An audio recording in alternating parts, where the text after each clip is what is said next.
Hello, everyone, and welcome to another episode of Napkin Numbers with Freeman Lunt. Today, we'll be discussing valuation.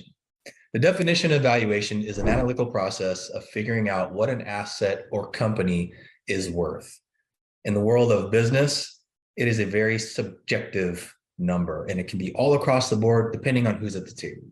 To give you an example, in the world of real estate is pretty straightforward, and everybody uses the same systematic process when they're going to value, per se, a home.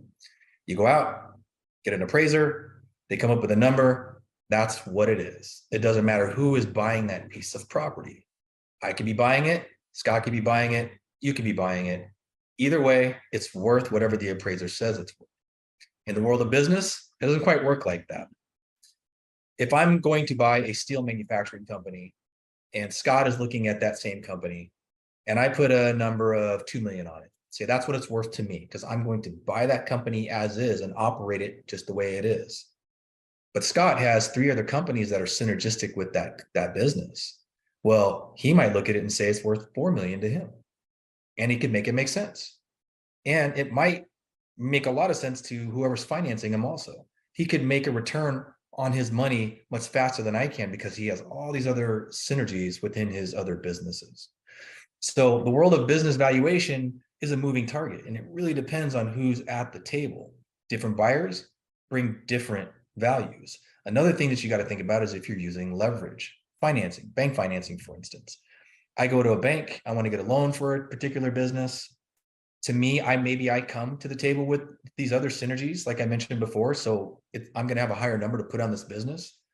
But if the bank says they're only going to finance this, well, guess what? That is the value on my company now if I want to purchase this. Or I got to cover the shortfall or the gap that the bank won't finance. If I think it's worth 3 million and the bank says it's only going to debt service for 1.5 million, well, now I got to figure out where do I cover the gap of that $1.5 million. To go more in depth on an example, Scott's going to discuss a deal that we closed recently last year. Yeah, thanks, Rahsaan. So, I mean, this goes right in line with everything he just said. I mean, we had a specialty cleaning company last year that we built a market for and helped them sell.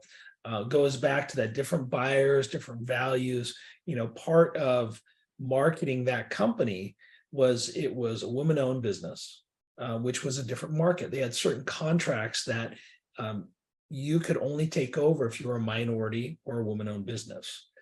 So in their situation, when they were looking for the ideal buyer, it was somebody that was a minority woman.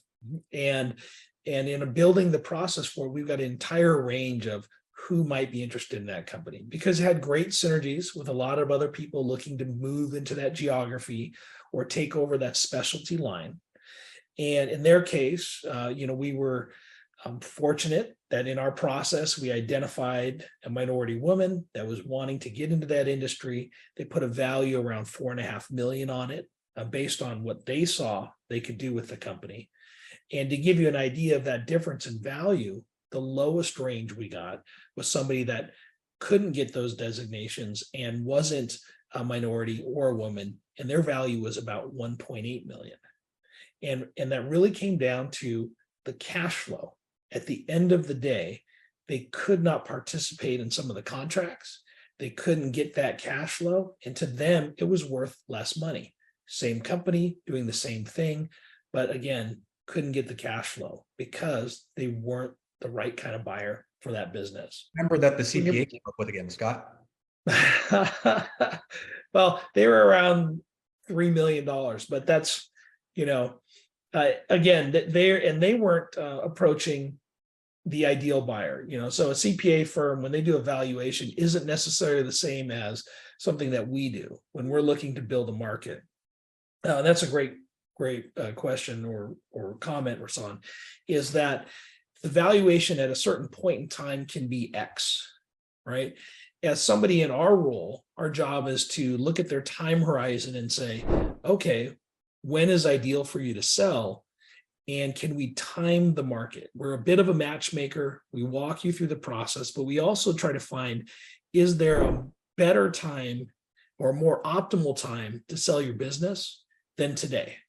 And if there's a better time, there's a better person, then that's what we try to structure your process for is to accommodate that so you can have a better result. And for most people, that better result means either a higher price or finding somebody that fits the right culture.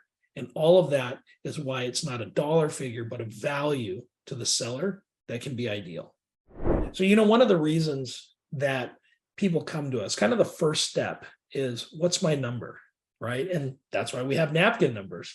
I mean, basically somebody's coming in the door saying, I talked to my CPA, I talked to my financial advisor, somebody in their advisory network said, hey, you should think about selling.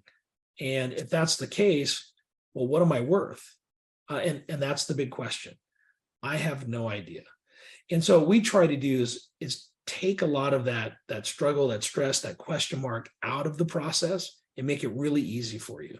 If you go to our website, you will see there's a big button right on the first page, business evaluation calculator. You can go right in there with some recent financial data, probably in 20, 30 minutes, input that information about your company and get a range of values right there. And it's a great way to say, here's where I'm starting at, or here is this idea of what I want for my company. But if you need additional reports, if you need somebody to walk through it with you, we can give you a whole range of key performance indicators, talk about where you're at, how you got there, help you with the input yourself, and then also how you relate to the market. All of that we can do for you. Just go on to freemanlunt.com, click on it, make it super simple, and help you with that range of numbers. Thank you for coming here to Napkin Numbers. Remember to subscribe and follow below. And until next time.